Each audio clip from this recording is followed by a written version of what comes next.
네, 저는 오늘 만남은 기적이다 6번째 시간으로 내가 가면 길이 되는 만남 이런 제목으로 하나님 말씀을 전하겠습니다. 어느 어린이집에서 학부모님을 대상으로 해서 설문조사를 했어요. 근데 설문조사한 그 항목 중에 이런 항목이 있었습니다. 당신의 자녀가 자라서 어떤 사람이 되면 좋겠는가?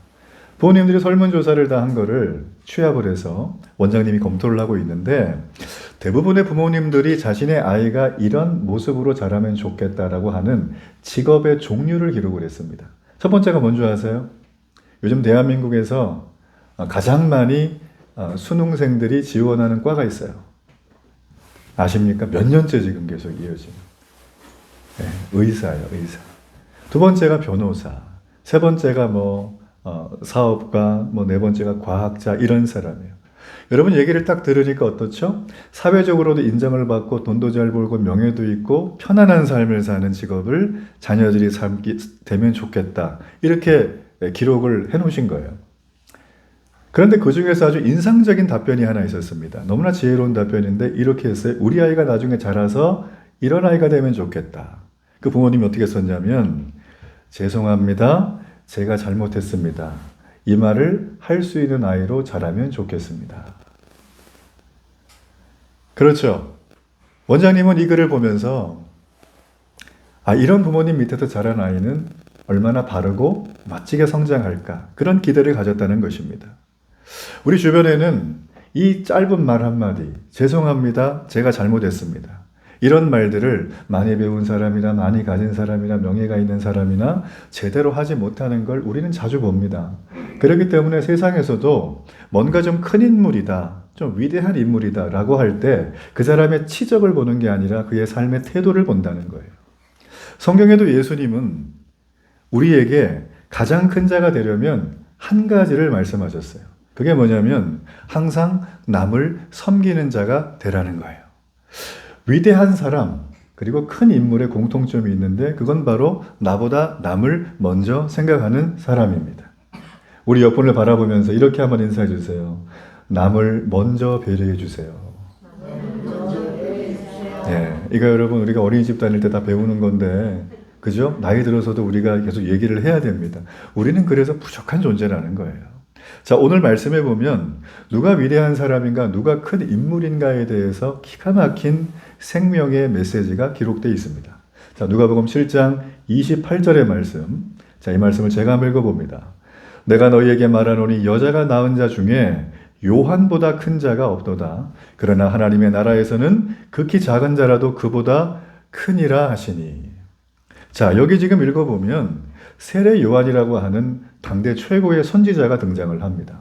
이 사람은 신약에 처음 등장하는 선지자가 아니라 구약 전체의 선지자의 마지막 선지자예요. 그런데 오늘 주님이 이 세례 요한을 향해서 큰 자가 없도다라고 했어요. 그죠? 자, 큰이란 말에 주목을 해야 됩니다. 우리는 날마다 큰 치킨, 큰 라면, 큰 음식, 큰 발, 큰 키.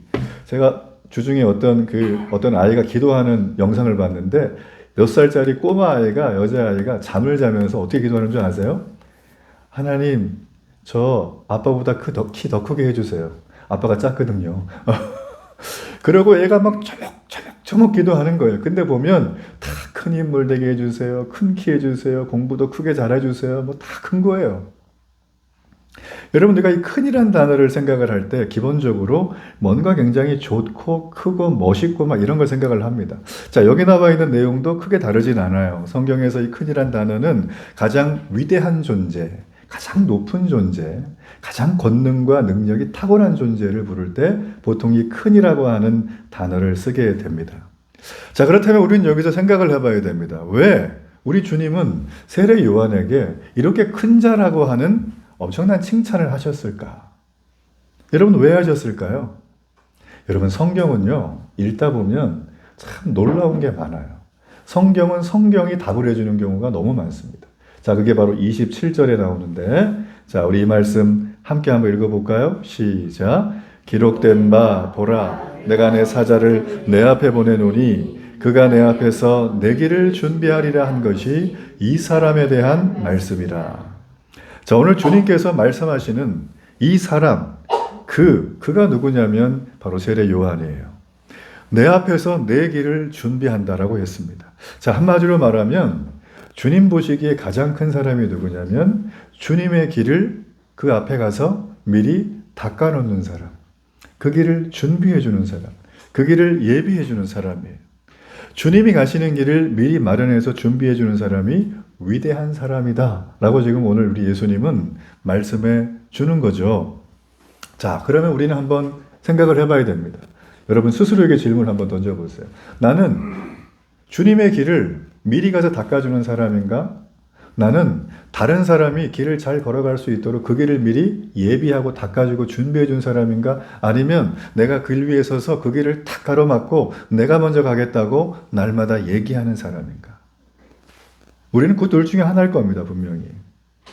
우리는 대부분 자신이 가는 길을 최고의 속도로 열심히 달려가면 그게 성공한 사람이다. 우리가 이런 세상에 살고 있습니다. 그렇죠? 세상 사람들은 그 말을 하는 게 굉장히 익숙합니다. 실제로 보면 우리가 많은 위인전에 나오는 위인들 역시도 다른 사람이 가는 길을 잘 준비해서 길을 열어줬다 하면서 이 사람을 훌륭하고 위대한 사람이라고 하는 위인전은 거의 별로 없습니다. 그렇다는 거예요. 오히려 누군가 그 사람이 잘 갈 수 있도록 길을 닦아주는 일을 한 사람에 대해서 세상은 어떻게 생각하냐면 어리석다라고 얘기를 해요. 그렇지 않아요? 여러분 정말 과연 그렇습니까? 세상의 기준이 그게 정답인가요? 우리는 하나님의 사람이에요. 우리는 하나님의 자녀입니다. 우리는 하나님의 말씀을 듣는 사람이죠. 그렇다면 하나님의 말씀은 이 부분에 대해서 어떤 길을 제시해 주는가라는 거예요. 자, 사진 한 장 보여주세요. 사진이 왜 먼저 나왔어요, 근데? 먼저 나왔나요?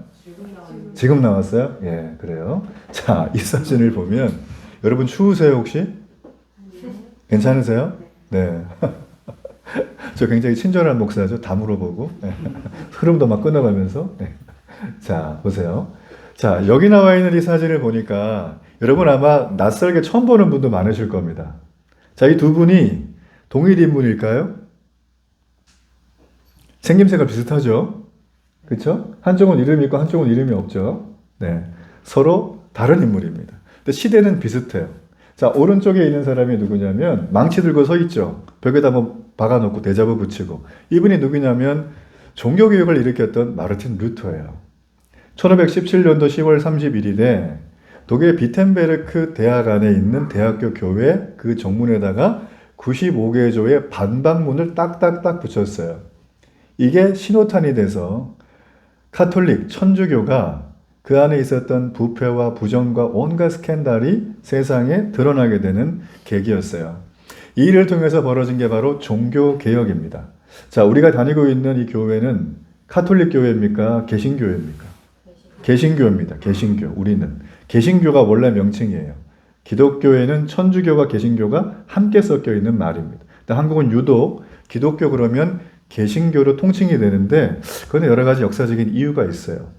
자, 개신교의 뜻이 뭔가? 개혁신앙을 추구하는 자들의 모임이 개신교예요. 우리는 개혁신앙입니다. 옆에 있는 루터라고 하는 사람, 그 옆에 보면 율리 쯔빙글이라는 사람이 있어요. 이 사람도 비슷한 시대에 태어나서 종교개혁에 가담한 사람인데 이 사람은 스위스에서 했습니다. 취리 쪽에서.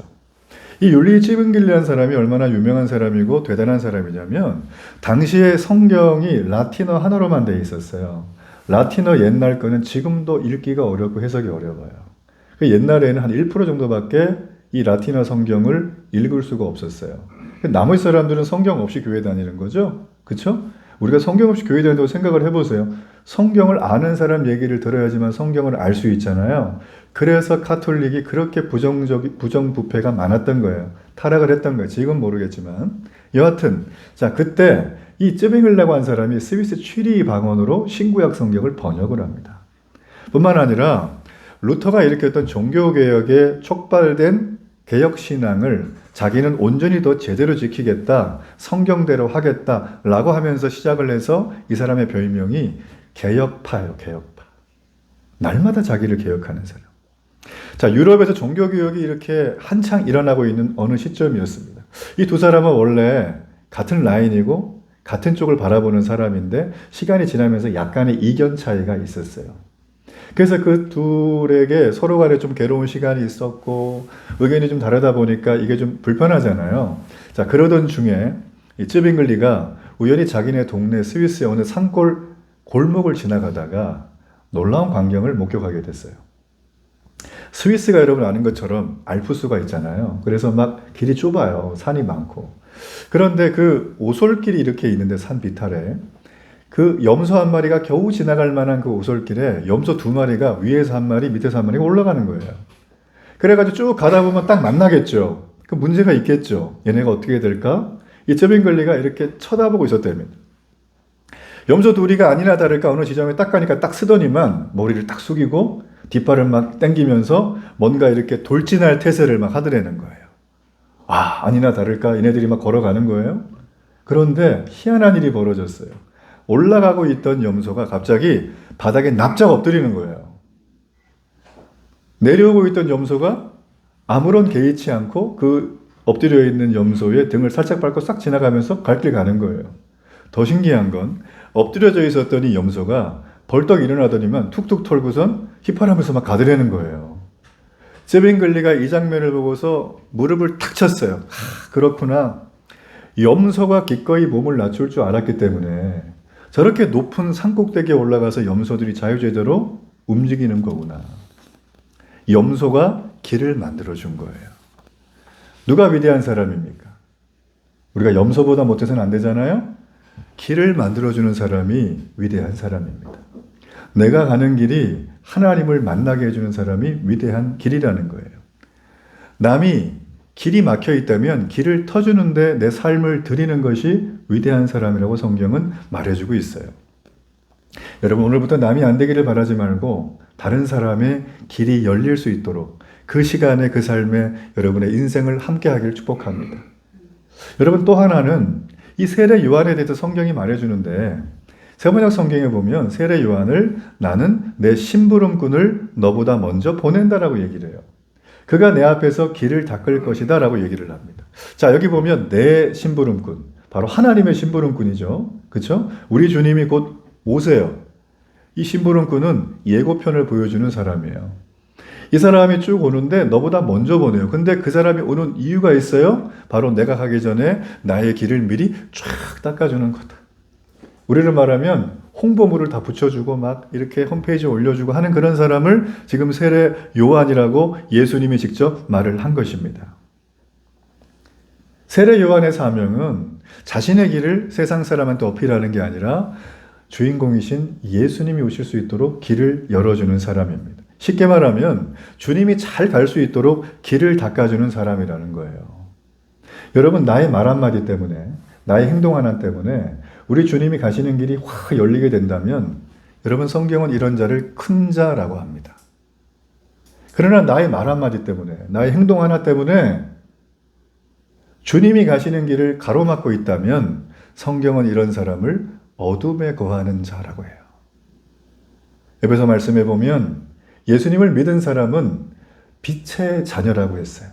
여러분, 빛의 특징이 무엇입니까? 껌껌한 방 안에 빛이 하나도 안 들어오는데 한 줄기 빛이 싹 들어가면 그 방 안은 환해지는 거예요. 꽁꽁 얼어있는 겨울의 논밭에 그 빛이 내리쬐면 녹기 시작하는 것입니다. 우리가 그런 존재예요. 우리는 생명을 입은 존재입니다. 어떤 생명? 예수님의 생명을 입었어요. 예수님을 믿는다는 건 관념상으로 내가 죽으면 구원받지 천국과 이 정도가 아닙니다. 예수님을 믿는 우리들은 우리의 삶 속에 빛으로 살아야 될 줄로 믿습니다. 그 빛이 무엇이에요? 어둠을 밝히는 빛이에요. 나의 말 한마디가 어둠을 밝히는 빛이 되어야 되는 겁니다. 여러분, 우리가 언어 생활을 굉장히 점검을 많이 해야 돼요. 교회 오기 전에, 특별히 토요일 날, 주일 날 아침에 여러분이 쓰는 언어를 리뉴얼할 필요가 있어요. 갱신하실 필요가 있어요. 첫째, 말을 줄이세요. 두 번째, 부정적이고 불평하고 원망하는 말을 절대 하지 마세요. 남 흉보고 탓하는 말. 이 두 가지만 실현이 돼도요, 예배의 은혜가 넘칠 줄로 믿습니다. 여러분, 사탄은 우리의 생각을 통해서 틈을 보고 들어와요. 사탄은 영적인 존재예요. 우리가 아무리 방비를 잘한다고 해도 우리에겐 틈이 있습니다. 허점이 많아요. 근데 그 틈의 첫 번째가 뭐냐면 생각이고 두 번째가 바로 말이에요. 혀. 우리의 혀는 무장이 안 된 채 풀어져 있는 나태한 군인과 똑같습니다. 적들이 쳐들어오면 힘 한번 못 써보고 그냥 죽는 거예요. 여러분, 그러므로 우리의 말이 내가 주님이 가시는 길을 막고 있다면 이거는 심각한 범죄 행위입니다. 성경의 내용으로 보자면. 여러분의 말이 반대로 주님이 가시는 길을 확 비춰주는 빛의 말이라면 여러분의 삶에는 복은 그냥 오는 거예요. 여러분이 순서를 바꾸지 않기를 축복합니다. 하나님은 여러분에게 복을 줬어요. 참고로 말씀드리면 축복을 다 받는다고 여러분 생각하는데 그렇지 않아요. 제가 말하는 축복은 여기서 재물의 축복을 말하는 거예요. 소유의 축복, 물질의 축복, 돈의 축복, 그죠? 축복을 만약에 다 준다 그러면 예수를 믿는 순간 모든 사람이 다 부자가 돼야 돼요. 근데 그렇지 않잖아요. 그렇죠? 소유가 많은 사람이 있고 적은 사람이 있고 그렇잖아요. 그죠? 그래서 축복은 엄밀한 의미로 따지자면 하나님이 보편적으로 주는 게 아닙니다. 재물의 복 말하는 거예요. 이거는 사명이에요. 치유의 은사가 있으면 사명이죠? 그렇죠? 네. 그 다음에 상담의 은사가 있으면 그것도 사명이에요. 저처럼 가르치고 설교하는 은사가 있으면 목사가 돼야 되는 거예요. 그런데 재물의 축복을 받은 사람은 이걸 가지고 잘 써야 돼요. 주의 나라 복음을 위해서. 그렇지 않으면 이게 어떻게 됩니까? 자기에게 독이 돼서 돌아와요. 자기를 무너뜨리는 거예요. 그래서 하나님이 주신 건 그건 은사입니다. 은사. 자, 제가 이렇게 말씀드리는 이유는 우리는 주님의 길을 너무 막고 살아요. 얼마나 많이 막고 사는지 몰라요. 그리스도인의 위대함이 무엇입니까? 바로 나로 인해서 주님의 이 길이 막히지 않도록 날마다 보수하는 사람인 줄 믿습니다. 제가 한번 가다가 예전에 중령제라고 하는 이 소백산 이렇게 넘어가는 제가 있습니다. 딱 넘어가면 충청도에서 경상도가 되는데 거기 그때 그 장마에 이렇게 그 암석이 그렇게 떨어져 가지고요. 길이 반이 막혔어요. 그래가지고 막 차가 막 양쪽에서 막 쫙 밀려 있는 거예요. 그런데 이걸 치우는 분들 이렇게 보니까는 얼마나 땀 흘리면서 치우시는지. 예. 저는 그분들 덕분에 그 길을 오랫동안 지체하긴 했지만 잘 지나갔어요. 여러분 마찬가지입니다. 우리가 그 암석을 치우려면 땀을 흘려야 돼요. 비 오는 날 비도 그냥 맞고 있어야 돼요. 더우면 햇볕도 그냥 맞고 있어야 돼요. 우리에게 길을 막고 있는 그것을 치워내는 작업을 우리에게 하라고 하나님이 허락하셨어요. 여러분 그렇게 하기를 바랍니다. 우리가 너무나 잘 알고 있는 연예인 중에 정말 바른 생활 사나이의 대표적인 인물이 한 분이 계세요. 이름만으로도 잘 아는 차인표 씨. 들어보셨죠? 네. 이 차인표 씨 같은 경우는 많은 사람들이 봉사와 구제와 기부와 후원의 아이콘으로 되어 있는 분이시죠.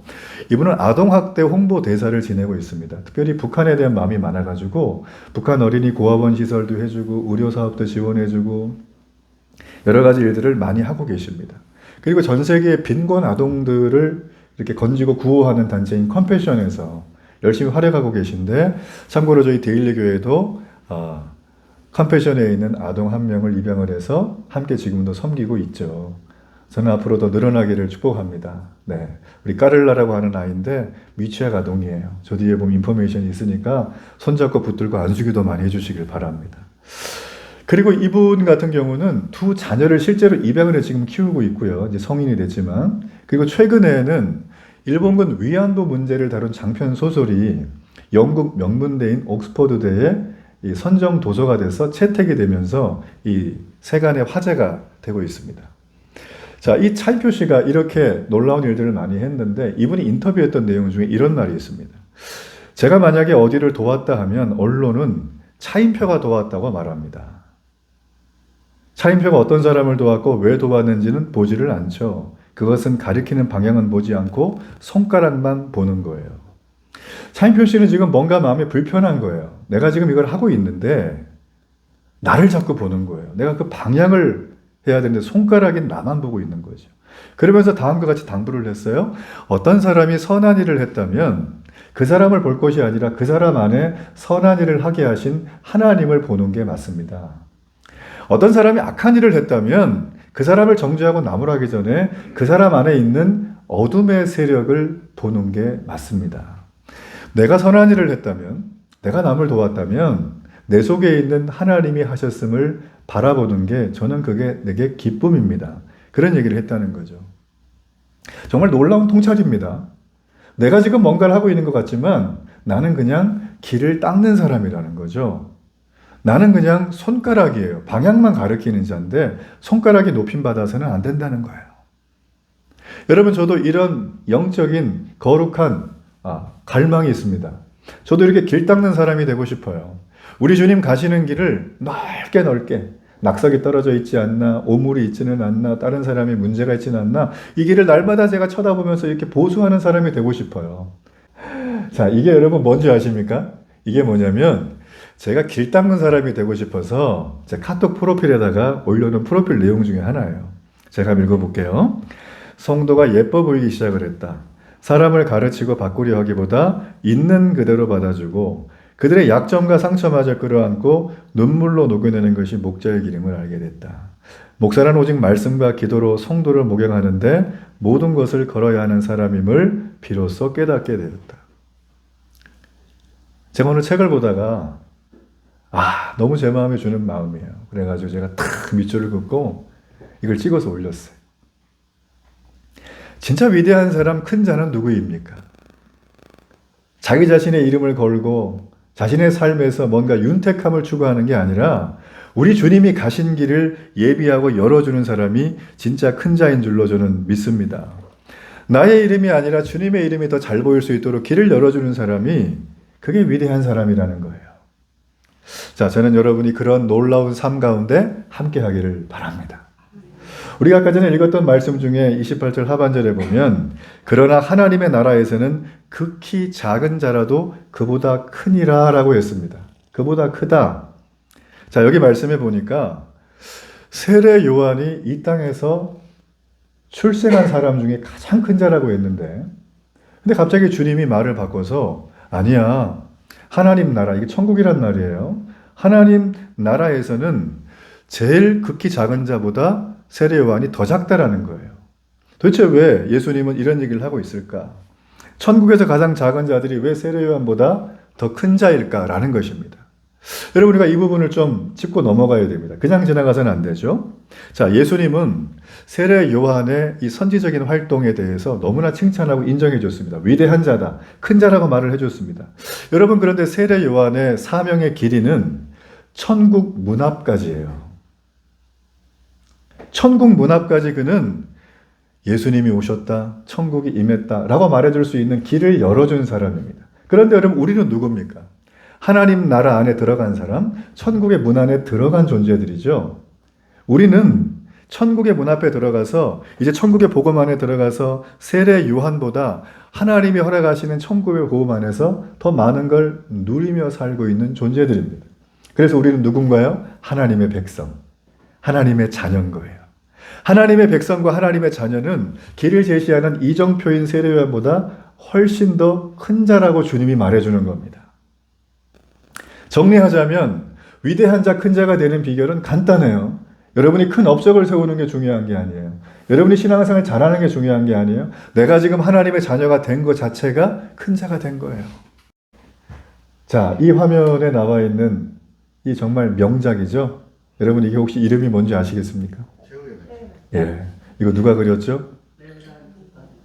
예. 자, 이 밀라노의 한 백작이 요청을 했어요. 다빈치에게 최후의 만찬을 좀 그려주라.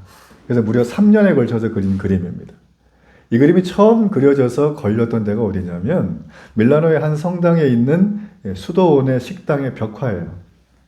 가로가 8.8m, 세로가 4.6m짜리 큰 벽화입니다.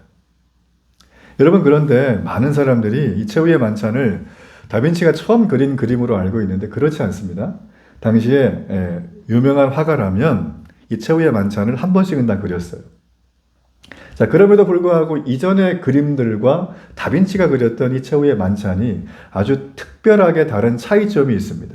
자, 그게 뭐냐면 다빈치가 그렸던 최후의 만찬은 이 그림의 핵심적인 주인공 초점이 바로 예수님께 집중이 되어 있는 거예요.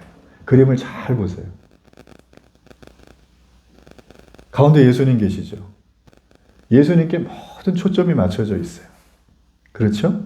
그 전에는 최후의 만찬을 그릴 때 이게 마지막 날 있었던 거기 때문에 성경 그대로 마지막 날입니다. 제자들과 함께하는 그때 예수님을 배신했던 유다가 사실은 초점이었어요. 근데 이 그림에서 다빈치는 유다를 빼고 예수님을 초점으로 삼았습니다. 다빈치는 철저한 원근법을 가지고 예수님에게 시선이 먼저 가도록 그림을 그렸고 예수님을 향한 시선이 방해가 받지 않도록 마지막 수정 작업을 할 때 손에 들고 있었던 컵마저 삭제를 해버립니다. 뿐만 아니라 이 유다의 얼굴로 적합한 상대를 찾기 위해서 빈민소굴을 돌아다니면서 몇 달을 그림에 대한 모델을 찾습니다. 그뿐만 아니고 예수님에 대해서 얼굴을 그리기 위해서 무려 2년간이나 고뇌를 하면서 예수님의 얼굴을 그린 게 바로 이 모습이에요. 죄인인 유다보다 구원자이신 예수님께 초점을 맞추고 더욱 세밀하게 정확하게 다빈치는 그림을 그렸어요. 그래서 많은 사람들이 이걸 볼 때마다 예수님의 모습을 집중하게 된다는 거죠. 예수님은 어떤 분이십니까? 예수님은 무엇을 하셨습니까? 예수님은 여러분에게 지금 나에게 어떤 존재입니까? 여러분 사실 교회에 오면 이걸 명확하게 알고 있어야 됩니다. 그리고 이걸 해주는 설교가 진짜 설교예요. 그리고 이걸 가르쳐주는 성경 공부가 진짜 성경 공부입니다. 이걸 토대로 한 사회사업, 복지사업, 구제사업, 국률, 다른 사람을 섬기는 게 돼야 되는 거예요. 이걸 기본으로 해서 우리의 모든 삶이 세팅이 돼야 됩니다. 예수님이 한 게 없다면 우리는 누구죠? 차인표 씨가 말한 것처럼 차인표가 자선을 행했네가 되는 거예요. 우리는 손가락에 불과한데. 그렇지 않아요? 예수님은 이 땅에 오셔서 모든 기적을 행하셨습니다. 병자를 고치고 정신과 마음이 아픈 사람을 치료하고 불안증을 해결하고 육신을 고치셨어요. 이런 모든 기적을 행하셨습니다. 그런데 그 전에 예수님 뭘 하셨나요? 고난 받으셨어요. 그리고 기적을 행하셨어요. 그리고 심지어는 죽임을 당하시고 부활하셨어요.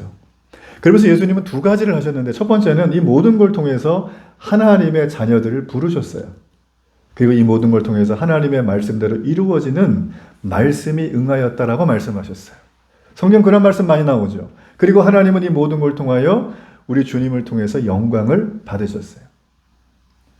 지금 우리가 이렇게 예배하고 하나님 앞에 이름을 부르고 기도하며 하나님 자녀 맞죠? 저 사랑하시는 거 맞죠? 라고 할 수 있게 된 그 근본적인 배경에는 주님이 친히 최후의 만찬의 주인공으로 자청하셨기 때문이에요. 죽으러 가는 그 자리에 여러분 주님의 이 모습이 바로 저와 여러분을 죄에서 건져내기 위해서 우리 주님이 닦으신 길인 줄로 믿습니다.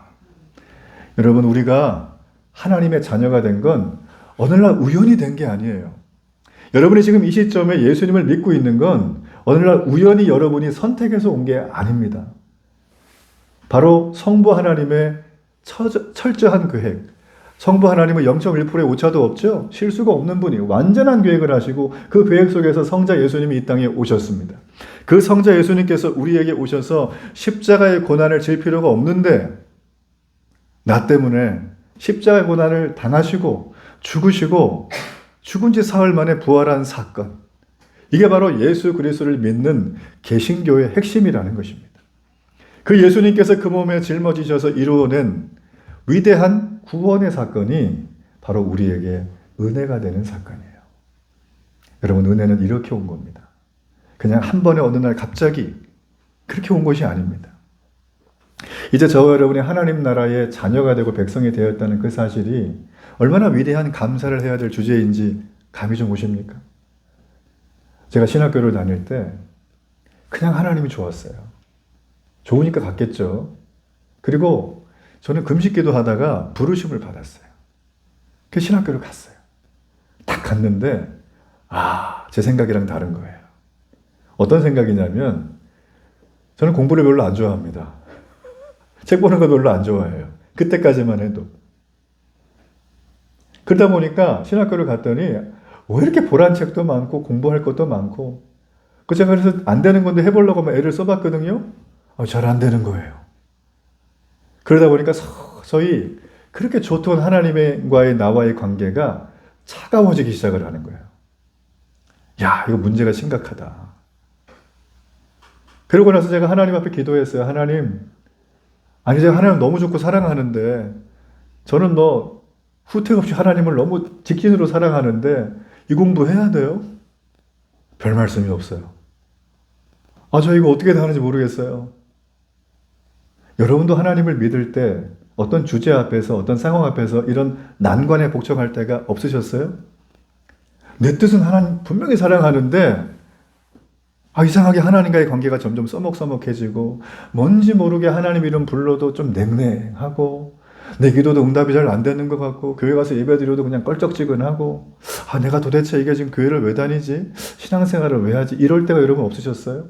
저는 그게 있었어요. 언제? 신학교를 갔을 때. 괴롭더라고요. 제 마음에. 이거 신학 그만해야 되나? 그 괴로움의 시간 속에서 예수님의 복음이 담겨 있는 제가 성경 복음서를 보다가 제가 이 본문을 본 거예요. 나보고 큰 자라더라고요.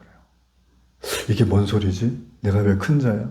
난 너무나 보잘것없는 사람인데 나는 뭐 그냥 이제 예수님 믿어가지고 집도 없고 백도 없고 아무것도 없는 그냥 학문도 짧은 사람인데 왜 하나님이 나한테 큰 자라고 하실까? 제가 성경을 보다가 소름 끼치게 놀란 것. 하나님이 나를 자녀로 삼으신 그 자체가 큰 자라는 거예요. 만남의 최고의 만남이 무엇입니까? 전 하나님과의 만남이라고 믿습니다. 우리의 모든 문제를 하나님은 다 아세요. 우리의 실망, 우리의 조급함, 우리의 불안함, 우리의 몸이 아픈 것들, 내일에 대한 염려, 불확실함, 불안함들, 이걸 하나님이 모르지 않으세요. 왜냐하면 십자가를 달리시기 전에 우리 인생의 모든 고난을 다 당하셨어요. 인생이 내 뜻대로 안 돼서 너무나 절망하는 청년들이 좀 많아요. 그리고 40, 50대들이 샌드위치 세대잖아요. 마지막으로 부모님을 공경하고 부모님을 섬기고 자녀들을 사랑하고 양육하지만 그 자녀로부터 효도를 받기 어려운 세대가 지금의 세대라는 거예요. 우리는 이런 여러 가지 삶의 여러 가지 모습을 가지고 교회를 옵니다. 예배를 드립니다. 여전히 머릿속에는 복잡한 것들이 있을 거예요. 지금 예배를 드리고 설교 말씀을 들으면서 주님에 대해서 소개를 받고 있지만 그 주님이 과연 나에게 큰 자가 되시는가? 이런 의심이 들 때가 우리에게는 있어요. 예배를 드리고 나서 눈에 보이는 현상들이 나타나면, 기적이 나타나면 예수님 안 믿을 사람이 어디 있겠어요? 갑자기 막 무릎이 막 확 회복되고 일어선다거나 안진뱅이가 일어선다거나 그렇죠? 치매가 떠난다거나 이러면 아마 교회는 문전성시를 이룰걸요? 근데 주님은 그렇게 역사하진 않으세요. 때론 그렇게 하시지만 지금은 그렇게 하지 않으시는 거예요. 때론 필요하면 하시지만 지금은 그렇게 하지 않으시는 거예요. 그러면 우리는 큰 자가 아닙니까? 우리가 하나님의 자녀가 아닌가요? 나같이 보잘것없는 자를 하나님이 부르시는데 나는 잘 모르겠어요. 제가 신학교에 가서 뜨거운 가슴이 다 식어질 만큼 저도 잘 모르겠어요. 라고 하는 그때 하나님은 나를 모르겠다고 저 멀리 계신 분인가요? 제 인생 속에 역사하시고 이끌어오신 하나님은 그런 분이 절대 아니셨어요. 아무것도 내세울 것 없는 저를 하나님은 지금까지 저를 강제로 데려온 적이 한 번도 없어요.